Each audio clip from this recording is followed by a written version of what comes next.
Hello everyone, I am back today with my first November Wild Whisper project. I'm going to be working with the Chaos and Love collection. I have these two photos of my boys. They're so cute, and the colors in the photos looked so nice with the pattern papers in this collection. I knew that I needed to pair them together. I'm going to use a sheet of cream color cardstock as my background, and then I want to cut down these papers so that I can layer them up. So I'm going to use this one, and I'm cutting it to, I think I cut it 8 by 10. Pretty sure it's 8 by 10. I really was just looking for like a larger piece of paper. And then this gorgeous pattern I'm going to cut down to a 4 by 4 square, and my whole page design for these photos in this layout is the idea of like stacked squares or layered squares and triangles. So no circles today, although we are going to use a couple of circular elements for the embellishment. Next up, I'm going to go ahead and cut this cut apart sheet down to make it a triangle. And then this doesn't work as planned, but my plan is to take the dark green section of this paper and cut it to size to make mats for my photos. Unfortunately, I have one horizontal and one vertical photo, which means that when I go to put that paper with text on the vertical, it's not going to fit because the words are going to be wrong. You'll see. Next up, I wanted to stamp some of these blobby, ferny kind of modern images that are on the stamp set. I'm going to stamp 8 of them.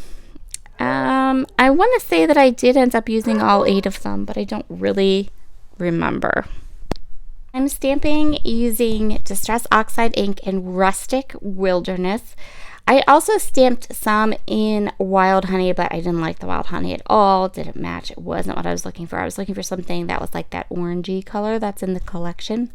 But you know what? I have not found the right ink color to match that orangey color that's in the collection. So I have to keep experimenting. I will need to fussy cut these out because Wild Whisper doesn't get metal dyes, and then because I'm using oxide inks, I'm going to give it just a spritz of water and kind of oxidate those images. Makes them look a little bit more rustic and a little bit more grungy, which is perfect for this particular layout. Now here's the part where I'm going to try to mat this photo. You're going to see pretty quickly. So the first one's going to work great.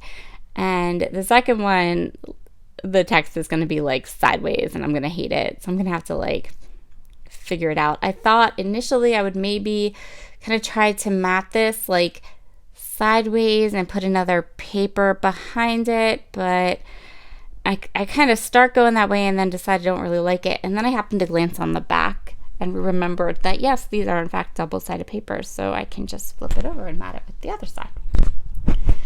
I'm going to take my vintage Photo Distress Oxide ink and I am going to ink up. Oh, I think I'm just fixing a crooked mat here. It's okay. I'm going to ink up everything. So all these different layers, all these different patterns, I'm going to give them a pretty nice dark deep brown edge. I'm going to do both the photos and then I'm going to mat all of the patterns and then fussy cut all those images. These photos are of my boys when we went to one of the fall festivals in September.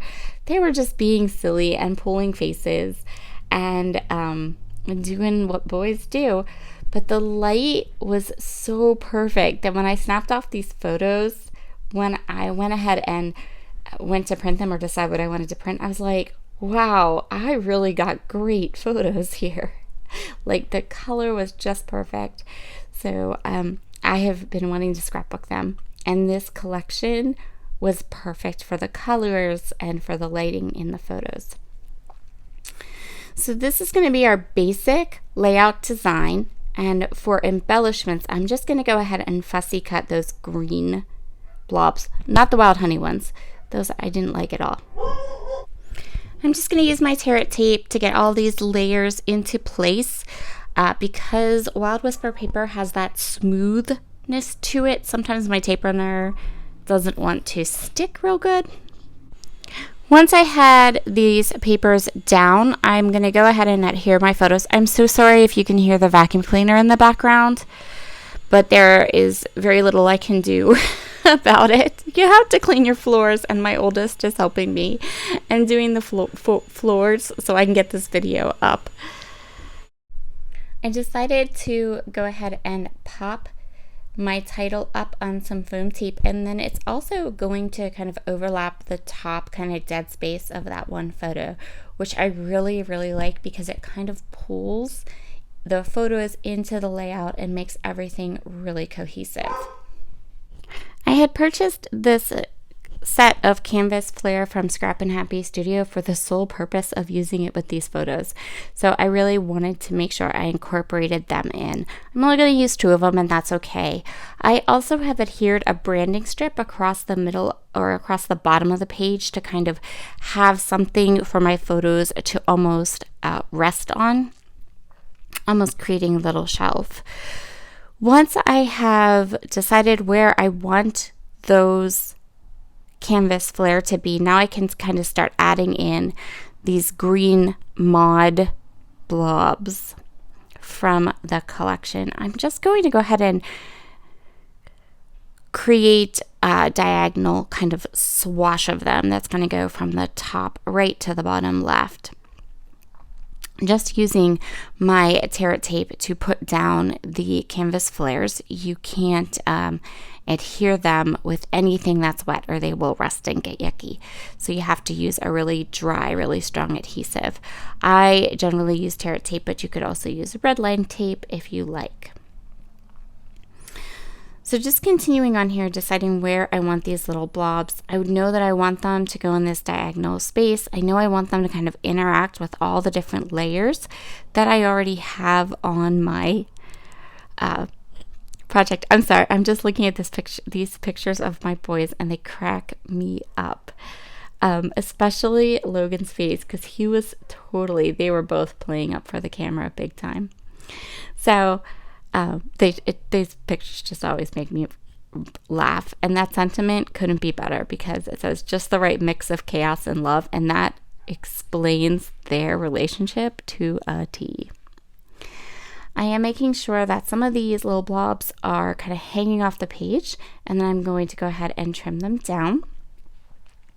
If you would like to grab any of these supplies for yourself, you'll find a link below to the Wild Whisper design store, along with a discount code that you can use on your purchase. Thank you so very much for joining me today. I hope you've enjoyed this video, and I hope that you will come back again and say hello very soon. Bye, everyone.